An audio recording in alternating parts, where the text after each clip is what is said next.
పంచాంగం కలియుగాబ్ది 5127 శ్రీ శాలివాహన శకం 1947 శ్రీ విశ్వావసునామ సంవత్సరం ఉత్తరాయణం శిశిర ఋతువు పాల్గొన మాసం శుక్లపక్షం విదియా తిథి గురువారం ఫిబ్రవరి 19, 2026. నేటి సామెత దేవుడు వరం ఇచ్చిన పూజారి వరం ఇయ్యడు. నేటి సూక్తి దుఃఖానికి కారణం కోరికలే.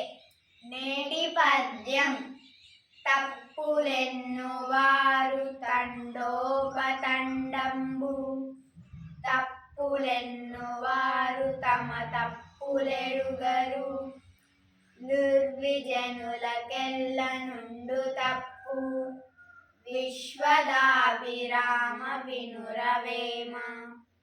ధన్యవాదాలు.